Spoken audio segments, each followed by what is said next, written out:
The dance is over. The night is not. She is 17. She is wearing a promise ring. The parking lot outside the Brunswick Ridgely Bowl is empty, and neither of them notices. A door opens. 4 words. Then silence. He drove home. Less than a mile. His 11th wedding anniversary. His wife was in West Texas. He had been drinking since 4:30. 6 weeks later he sat in a chair and let a machine decide whether he was telling the truth. The machine said yes. He was not. Welcome to Coldwatch Response. This is the murder of Carla Jan Walker, the case that changed the law, cleared a man who spent nearly half a century under suspicion, and ended with a killer's one-word answer to a question a family had been asking since 1974. We are going past the guilty plea. We are going into the years between Valentine's night and that courtroom because that is where the real story lives. Before we go back to that bowling alley, you need to know who Carla Jan Walker was. Not the case. The girl. Carla Jan Walker was born January 31, 1957, in Fort Worth, Texas. The fourth of 5 children raised by Leighton and Doris Walker. 4 feet 11 inches tall with a thick mane of honey blonde hair that fell below her shoulders. Her family had one word for her: Spitfire. Fiery. Stubborn. Utterly certain of who she was and what she wanted and entirely comfortable demanding both. At 15 she told her parents she wanted a brand new Monte Carlo for her birthday. They said no. She said in that case she didn't want anything else. They got her the Monte Carlo. She was a cheerleader. A tennis player. The kind of person who smiled at everyone she passed in the hallway. Not a performance, not a cultivated habit, a genuine reaching out that happened to look effortless because for her it was. A former schoolmate told a reporter years later, everyone at Western Hills liked Carla. Not everyone liked everyone. Everyone liked Carla. She had the specific warmth of someone who has never been given a reason to close up, who still believes at 17, that the world is mostly made of people worth smiling at. Her younger brother Jim, 12 years old in February 1974, thought she would become a veterinarian. He had no particular basis for this. It was simply the shape of the future he imagined for her, expansive, professional, already determined. She would be good at it. She would smile at every animal and the animals would trust her immediately. Her boyfriend, Rodney McCoy, was 18, quarterback of the Western Hills football team, already in love in the way teenagers are in love when they haven't yet learned that the world can take things. He had given her a promise ring. They talked about Texas Tech, both of them together after graduation. She had no doubt about any of it. The promise ring sat on her finger like a fact about the future. February 17, 1974, was a Sunday.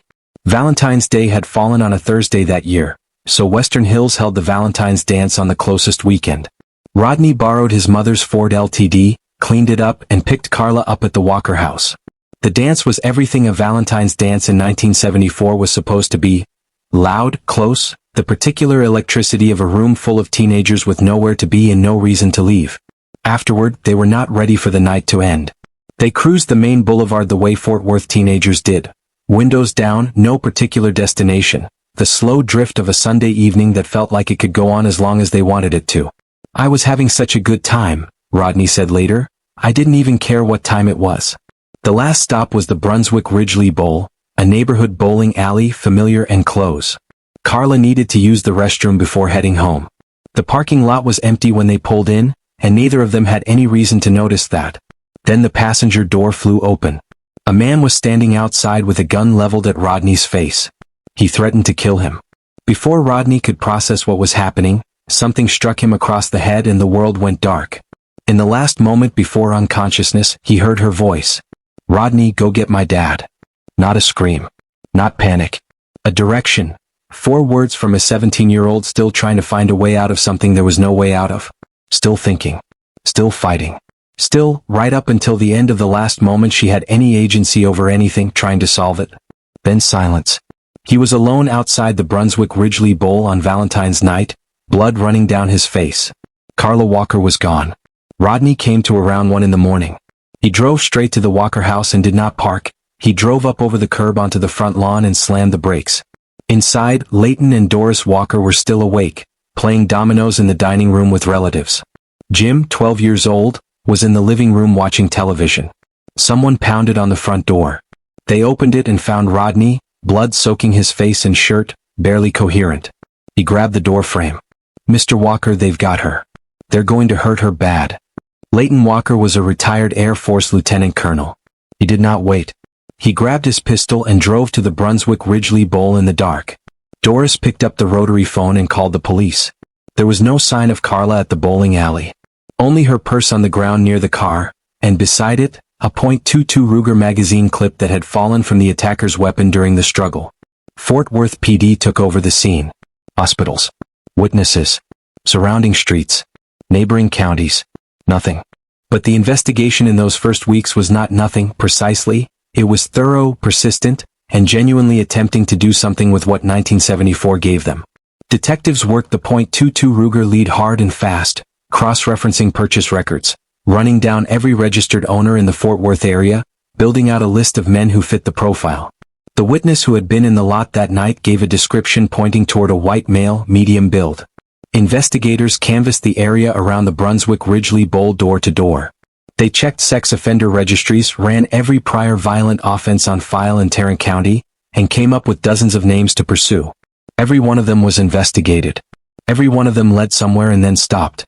The case did not lack effort. It lacked the one piece of information that would have mattered, a name that nobody in that city had any reason to write down, because the man it belonged to had already been cleared and sent home. 3 days passed, each one heavier than the last. The Walker family lived in that suspended state that has no name, not grieving yet because grieving requires certainty but unable to breathe. Every morning during those 3 days, Doris Walker walked to Carla's photograph and said good morning to it. She would do the same thing every remaining morning of her life. Jim Walker, 12 years old, waited. He had no framework for what was happening, no adult language for a sister who had gone out one Valentine's night and simply did not come back. He would not find the words for it until 47 years later, standing in a courtroom in Fort Worth. On February 20, 1974, 3 days after Valentine's night, Carla Jan Walker's body was found in a culvert on Pearl Ranch Road near Benbrook Lake, 30 minutes south of the city. She was still wearing her dress from the dance. The medical examiner's report was plain. She had been alive for 2 days after the abduction. In those 2 days, beaten, tortured, raped, injected with morphine, strangled to death. While her family searched. While Jim waited. While Leighton drove to every dark street he could reach. 2 of those 3 days she was still breathing. The promise ring was not recovered with her. At the scene and during the autopsy, investigators collected Carla's clothing and biological samples. Evidence they understood contained the attacker's DNA. They knew what they had. They also knew what 1974 meant. No database to compare against. No method to convert semen into a name. The samples were logged and stored in the Fort Worth PD evidence room. They would sit there for nearly half a century, waiting for science that didn't exist yet. What investigators could work with immediately was the magazine clip. A specific caliber. A specific weapon model. Traceable to a purchase record. They ran .22 Ruger sales across Fort Worth. One name stood out. A man who had purchased the weapon recently, lived less than a mile from the bowling alley, held a prior conviction, and had been off work the day of the murder. His wife was out of town. They knocked on his door. His name was Glenn Samuel McCurley. 30 years old. Truck driver. One prior conviction, car theft at 18. He was cooperative when investigators came calling. Explanations for everything. The Ruger had been stolen from his truck 6 weeks before the murder. He hadn't reported it because, as a convicted felon, he had no interest in drawing police attention. His wife had been visiting family in West Texas. He had been home alone. McCurley agreed to a lie detector test. He sat in the chair. He answered every question. The machine returned its verdict. He passed. His name was removed from the suspect list. He walked out of the station and returned to his life, his job, his house.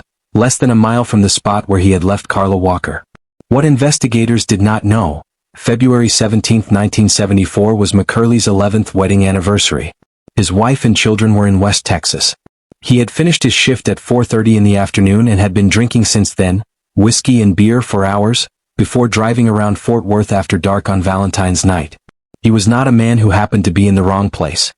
He was a man who had been drinking alone on his anniversary with his family gone, driving the streets of Fort Worth at night, looking for something. Carla Walker was in the wrong car on the night this man decided to stop. He went home. He raised his children. He watched them grow up the way Carla's parents never would. He became, by all outward appearances, a decent neighbor. A woman once wrote a letter to the local paper praising him for returning her lost wallet. "The world needs more folks like this," she wrote.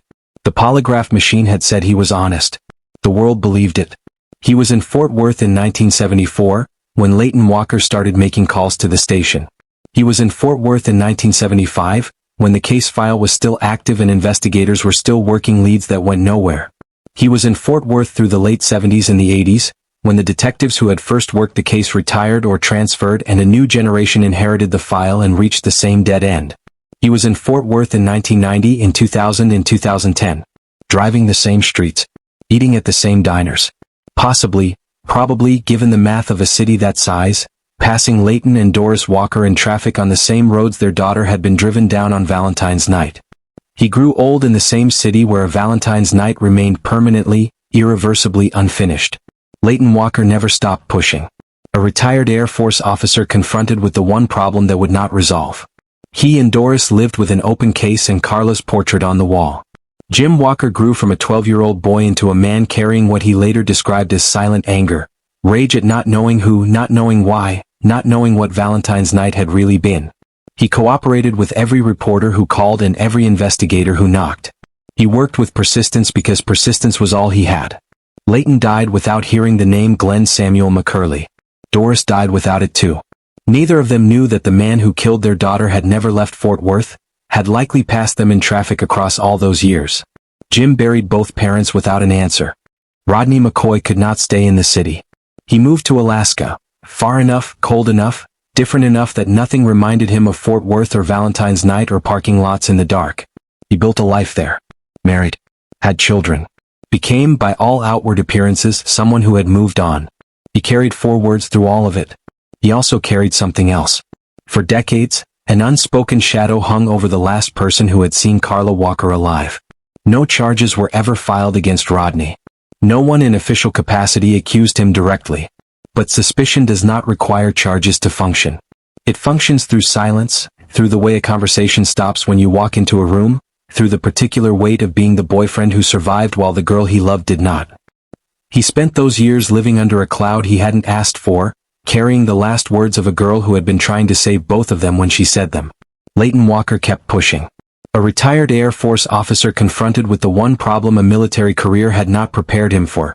Not solvable through force, not solvable through rank, not solvable through the chain of command he had spent decades learning to trust.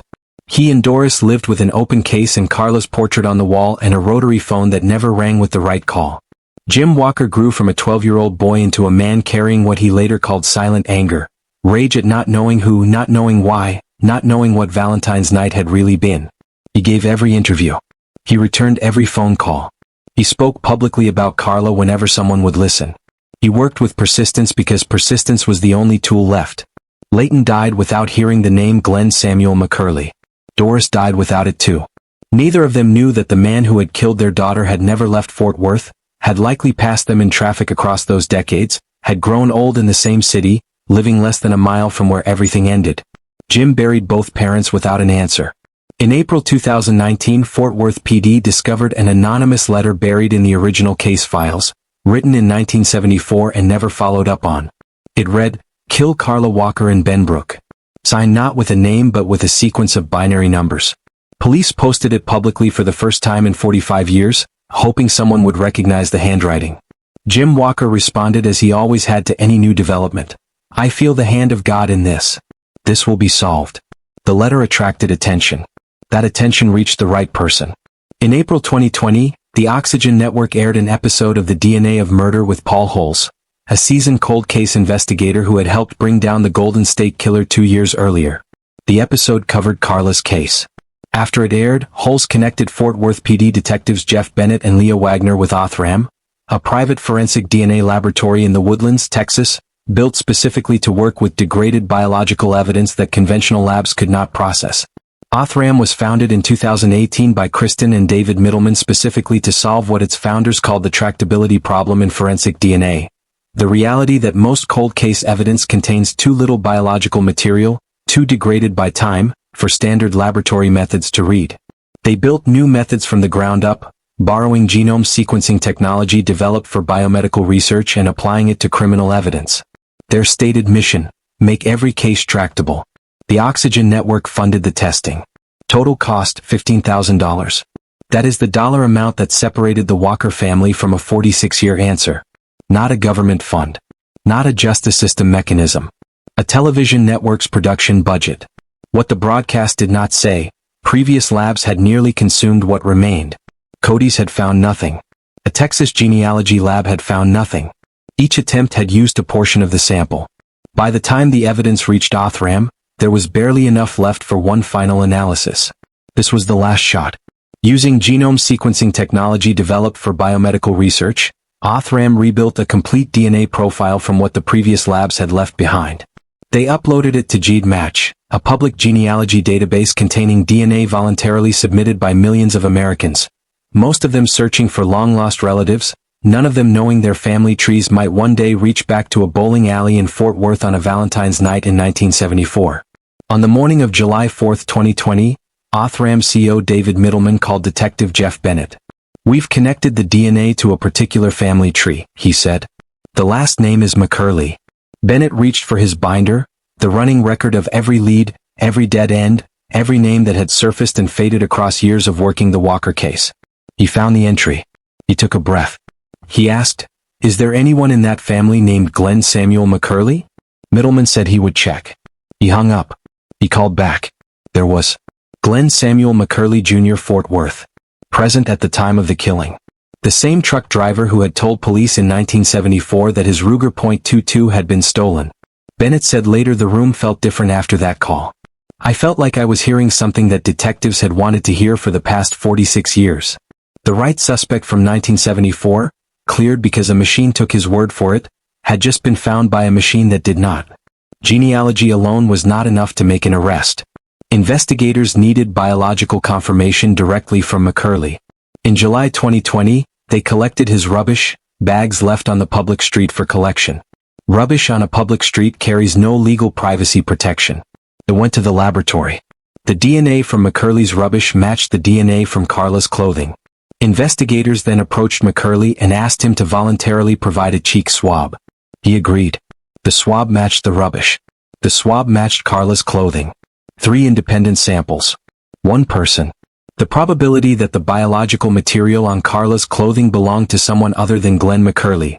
1 in 28 octillion. He was arrested on September 21, 2020. In the interrogation room, McCurley denied everything. He knew nothing. He had not been there. He didn't know Carla Walker.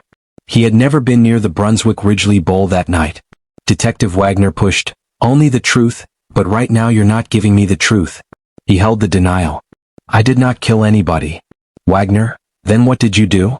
Give me something that makes me believe you're not a monster." Question by question, across the length of the interview, the account began to shift. He talked about Valentine's night. His 11th anniversary. Alone. Drinking since 4:30. Driving around Fort Worth after dark, parked in several lots. He said he was just driving.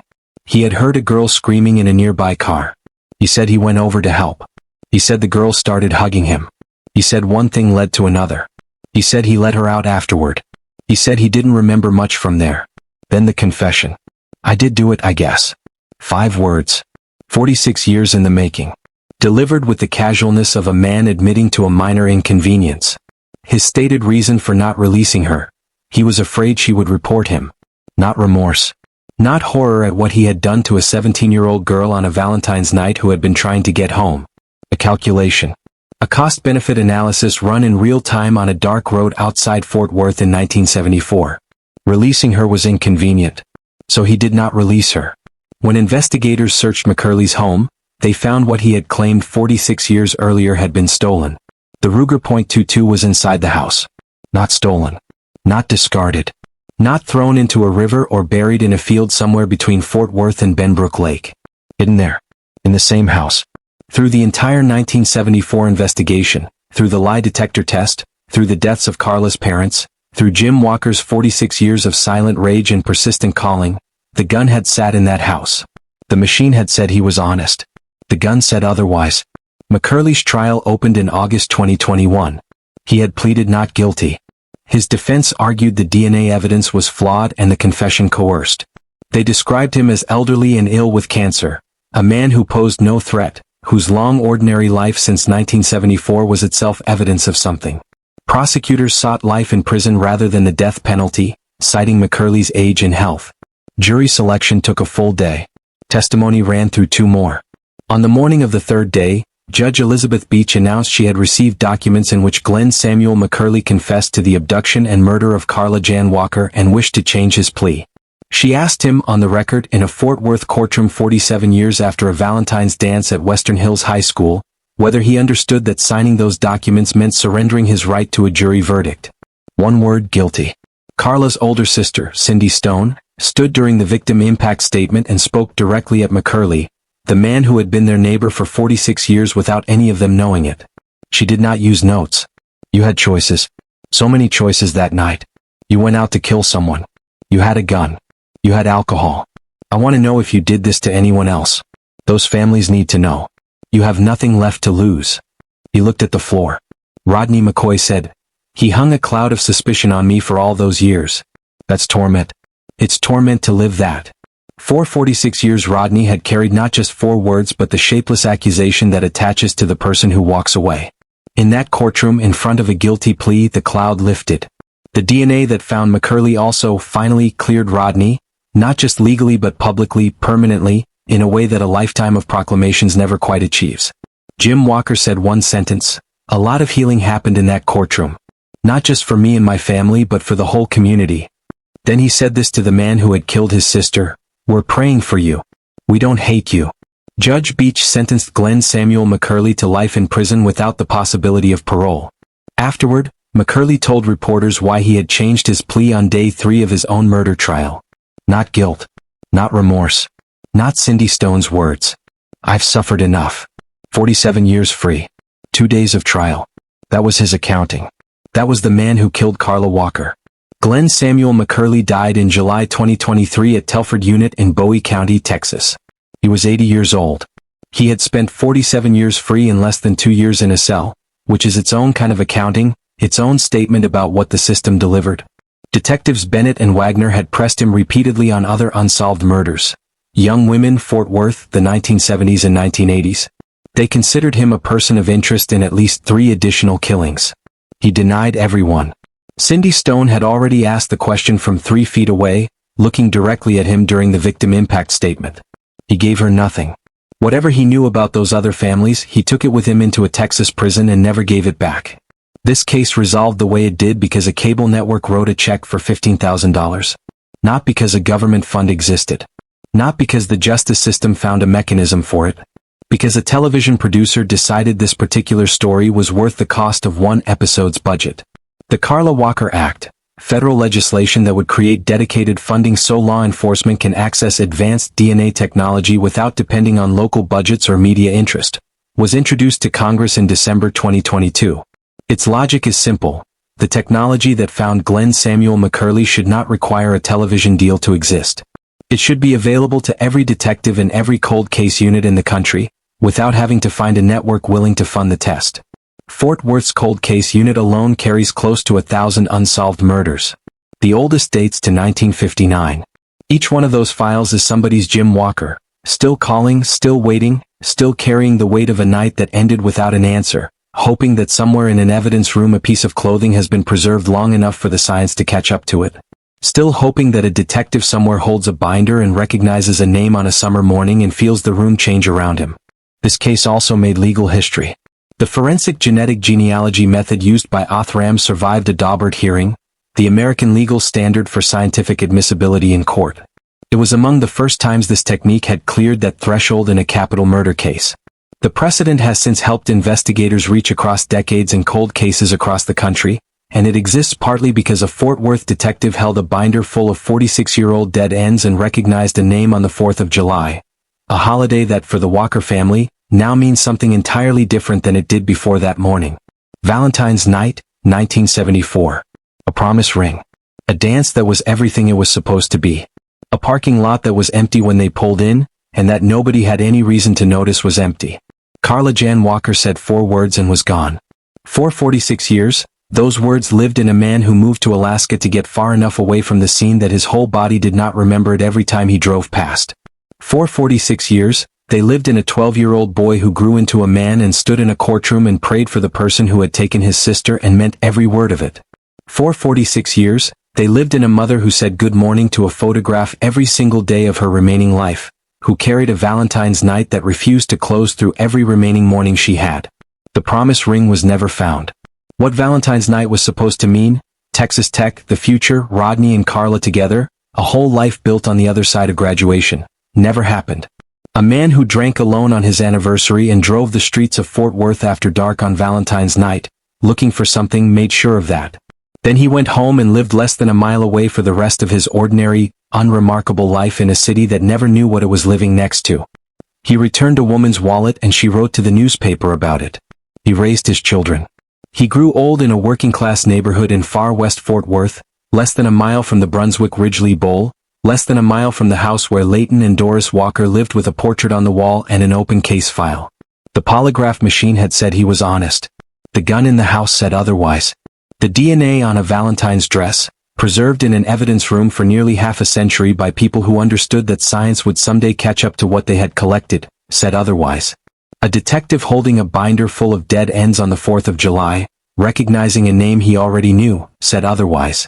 One word in a Fort Worth courtroom 47 years after Valentine's night, delivered in front of a sister who did not use notes and a boyfriend who had carried 4 words to Alaska and back. Guilty. It arrived. Incomplete because Cindy Stone's question is still out there, unanswered in the silence McCurley left behind when he died in a Texas prison at 80 years old. A man who had outlived his victim by 63 years and never once, not in a courtroom, not on a deathbed, told the whole truth. 3 other families are still waiting for what the Walker family finally got, still waiting for a 4th of July phone call, still waiting for a name in a binder, still waiting for a courtroom in one word. Still waiting for Valentine's night to finally close. But for Carla Jan Walker, born January 31, 1957, 4 feet 11 inches tall, honey blonde hair, a promise ring, a Valentine's dance, 4 words in the dark, it arrived. Coldwatch response. No case stays cold forever. And some of them take 46 years to reach one word. One word that a girl in a promise ring never got to hear.